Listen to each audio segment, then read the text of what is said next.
been a while since we've talked last, so we're going to be jumping back into why don't you follow me along here?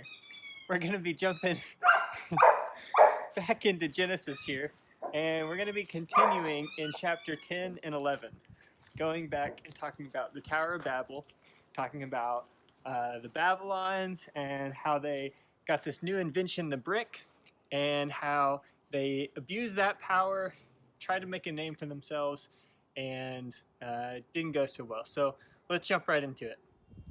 All right, so this is the chapter 10 of the lineage from Noah and his descendants. And real quick, I want to give a disclaimer. We're going to be reading from the Message for chapter 10, just because it's a family lineage, there's lots of names, and we can kind of get lost in the details, and the Message just kind of condenses it and makes it a little bit easier for us to read. Also, second thing, you may have noticed from the little transition there that there's a couple dogs and Ollie is outside with me, so if you hear a squeaking or a barking, I'm sorry, that just may have to be a part of it. So, here is chapter 10, talking about the lineage of Noah. It says this: This is the family tree of the sons of Noah. Shem, Ham, and Japheth. After the flood, they themselves had sons.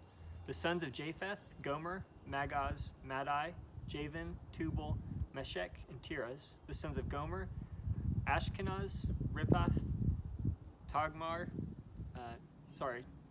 Togarma, and the sons of Javan, Elisha, Tarvish, Kittim, Rodanim. The seafaring peoples developed from these, each in its own place by family, each with its own language. The sons of Ham, Cush, Egypt, Put, and Canaan. The sons of Cush, Seba, Havilah, Sabta, Rama, Sabteka, and the sons of Raama, Sheba, and Dedan. Cush also had Nimrod, and he was the first great warrior on the earth. He was a great hunter before God, and there was a saying, like Nimrod, a great hunter before God. His kingdom got its start with Babel, then Erech, Akkad, and Calneh in the country of Shinar. From there he went up to Asher and built Nineveh, Rehoboth, Kala, and Rezin between Nineveh and the great city Kala. Egypt was ancestor to the Ludim, the Ananim, the Lehebim, the Naphtuhim, the Pathrusim, and the Calsuhim, the origin of the Philistines, and the Caphtorim. Canaan had Sidon, his firstborn, Heth, the Jebusites, the Amorites, the Girgashites, the Hivites, the Archites, the Sinites, the Arvadites, the Zimrites, and the Hamathites. Later, the Canaanites spread out, going from Sidon toward Gerar, as far south as Gaza, and then east all the way to Sodom, Gomorrah, Admah, Zeboim, and on to Lasha. These are the descendants of Ham by family, language, country, and nation. Shem, the older brother of Japheth, also had sons. Shem was ancestor to all the children of Eber. The sons of Shem, Elam, Asper, Arphaxad, Lud, and Aram. The sons of Aram, Uz, Hul, Gether, Meshech. Arphaxad had Shelah, and Shelah had Eber. Eber had two sons, Peleg, so named because in his day the human race divided, and Joktan. Joktan had Almadad, Sheleph, Hazarmathad, Jerah, Hadaram, Uzal, Dikla, Obal, Abimael, Sheba, Ophir, Havilah, and Jobab, all sons of Joktan. Their land goes from Mesha towards Sephar, as far as the mountain ranges in the east. These are the descendants of Shem by family, language, country, and nation. This is the family tree of the sons of Noah, as they developed into nations, and from them nations developed all across the earth after the flood. So that was a lot to go through, but here's what I want us to focus on, because this is really important for the next chapter as we jump into chapter 11 and we talk about the Tower of Babel. When we read through verses 8 through 12, and we were talking about Cush, who had Nimrod, and Nimrod was the first great warrior on the earth. He was a great hunter, and it says that Nimrod founded his kingdom, and he got his start with Babel, and then from Babel in the country of Shinar, he also built Nineveh. Okay, so this is the key information for going into chapter 11, because we know it as the Tower of Babel, but it was located in Babylon. Now, Nineveh later came to become the capital of Babylon. And so these are great cities in this kingdom. And that kind of sets up this big dispersion all across the earth. Now, if we go back to earlier chapters in Genesis, the command God gave Adam and Eve were to fill the earth and multiply. And this is kind of the following of that commandment. It's to go out to have children, for those children to leave and spread, and to spread out throughout the earth, continuing to have dominion over it.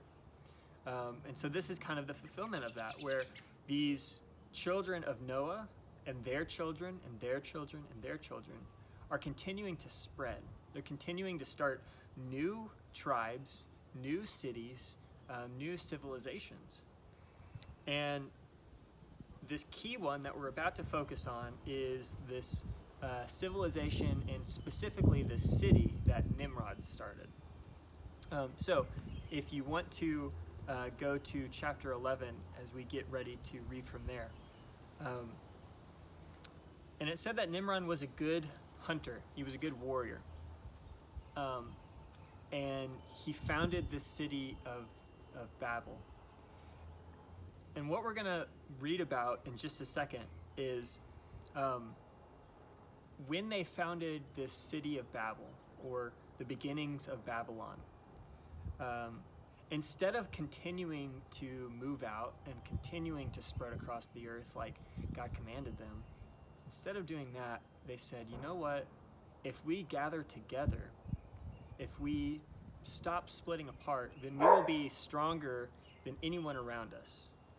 We'll have more power, and we can start doing more things to make ourselves look better instead of following what God had commanded. And so they stopped spreading out.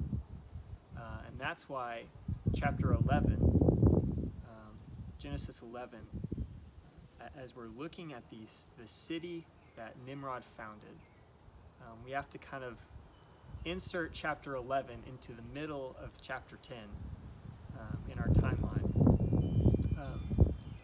And we have to understand what exactly God was doing when he confused Babylon and the people of at the Tower of Babel. So let's jump into chapter 11 now. And I'm going to read this from the ESV. So we're going to read verses 1 through 9. It says this: Now the whole earth had one language and the same words. And as people migrated from the east, they found a plain in the land of Shinar and settled there. And they said to one another, "Come, let us make bricks and burn them thoroughly." And they had brick for stone and bitumen for mortar. And then they said this: "Come, let us build ourselves a city and a tower with its top in the heavens. And let us make a name for ourselves, lest we be dispersed over the face of the whole earth." And the Lord came down to see the city and the tower, which the children of man had built. And the Lord said, "Behold, they are one people, and they have all one language. And this is only the beginning of what they will do. And nothing that they propose to do will now be impossible for them. So come, let us go down, and there confuse their language, so that they may not understand one another's speech." So the Lord dispersed them from there over the face of the earth, and they left off building the city. Therefore its name was called Babel, because there the Lord confused the language of all the earth, and from there the Lord dispersed them over the face of the earth. All right, so we get the story of the Tower of Babel.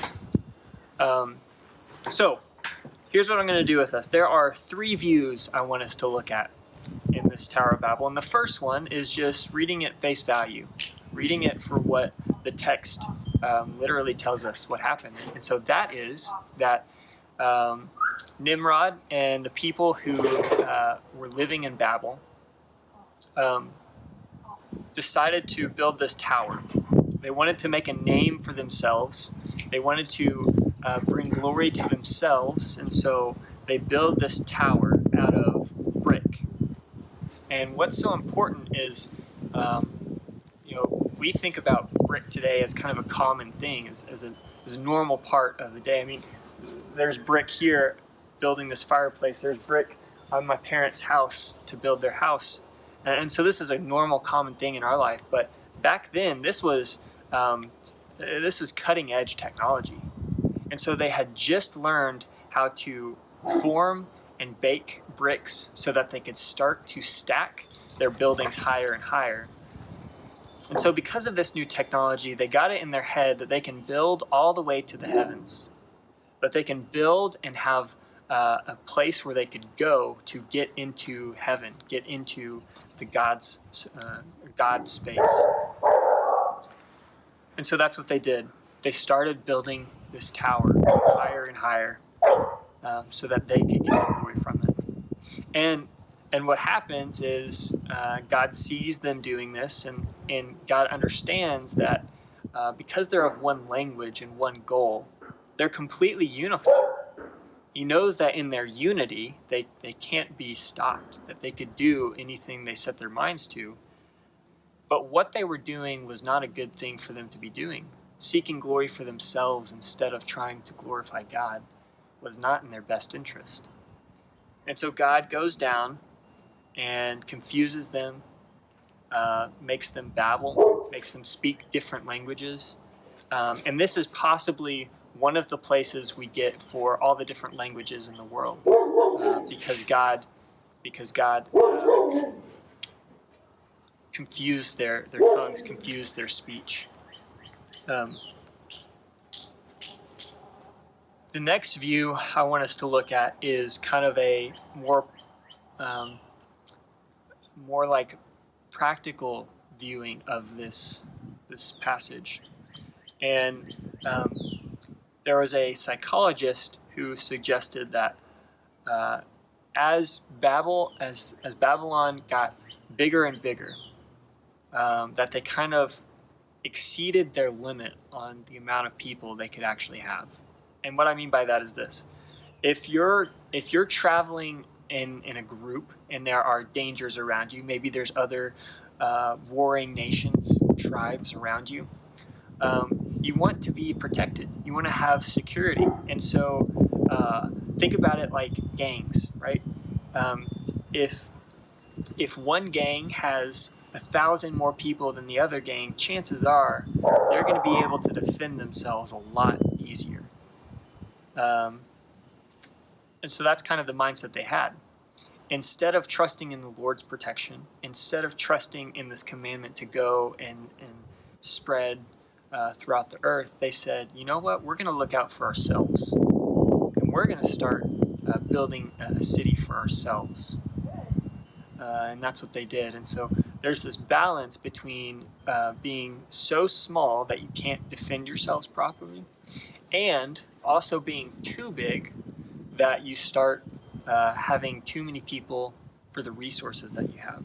You start outgrowing the resources that you have and the capabilities you can do as a civilization. And so this is kind of the point they were reaching. They had so many people in this great city that they were building for that they got too big, and it started collapsing on themselves.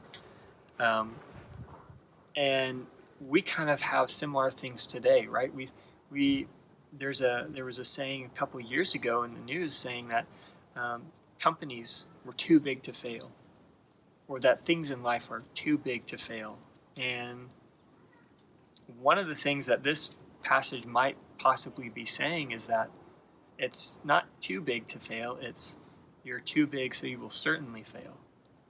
See, when we get so big or big-headed that we start to trust in ourselves, in our own capability, instead of what God has commanded us to do or what God wants for us, then we lose sight of what's important and things start to fall apart. And so I think that's the second possibility as we look in this passage. And then there's one more. There's the paradoxical view, or not paradox, the parody view of this passage. And so it's this. as we look in history and we research Babylon, we know that Babylon built these things called ziggurats. And Brittany made me laugh. We have these things called, we know about these things called ziggurat. And these ziggurats were buildings that were made out of brick or stone. They were built high into the sky, and they were places where Babylon thought that their gods could come and dwell among their civilization. So if they built high enough into the skies, into the heavens, then the gods would be able to step down from the heavens and live among these high places, these ziggurat buildings. And in some other examples of scripture and things like that, and as we compare it to history, it's possible that this Tower of Babel was supposed to be a very tall ziggurat. So their intention in building the Tower of Babel was so that they could reach the heavens, so that their gods could come and dwell among them. And in the end, that's exactly what happened, just not in the way they thought it was going to happen. See, they built this giant tower, and it says God came down. But he didn't come down to dwell with Babylon because they had built this amazing structure that could house God, because that's not possible. But what happened is God saw their conceitedness, he saw their heart, and he knew their actions were so misplaced that they didn't need to build a tower to interact with God, that they could pray to him, they could worship to him, they could sacrifice to him. And they were missing the mark completely. And so God did exactly what they wanted. He came down to meet them because of the tower they built. But instead of giving them praise and glory for this tower they had built, he does the opposite. He confuses them and he scatters them. And ultimately, they end up fulfilling the exact command that God had given all mankind, which was to go and spread and fill the earth. So it's this parody view that what they were intending to do kind of happened, just in a very different way than what they expected it to happen. And in all three of those views, here's the message that we get from all of them, is that when we try to bring glory to ourselves, when our intention and our heart is to make myself look better, or to bring me pride, then I think I miss the mark. When that's our intention, I think we miss what God is trying to do. And I think in all three of those views, the story is, how can I serve and glorify God? How can I do what he has called me to do? Not because it brings me glory, not because it makes me famous, not because it brings me pride, but because I get to serve my God. And when that is our heart, when that is our intention, and we're following those commands, then we're all good. It's when we lose sight of that and we start thinking about our name and ourselves and our glory that God comes in and he sets us straight again. And for the Babylons, that was confusing their language and making it a lot more difficult for them to talk to each other. So next week, we're going to be talking about some more descendants. We're going to be finishing out chapter 11 in Genesis. And we're going to be starting chapter 12. And what I want us to really focus on next week is there's a complete shift in the chapter of Genesis. 1 through 11 is kind of a broad story of humanity. Chapter 12 begins a very specific narrative, a very specific story about Abraham and his family, what his family represents, and why God chooses him and his family. It sets up Israel. It sets up the chosen people of God.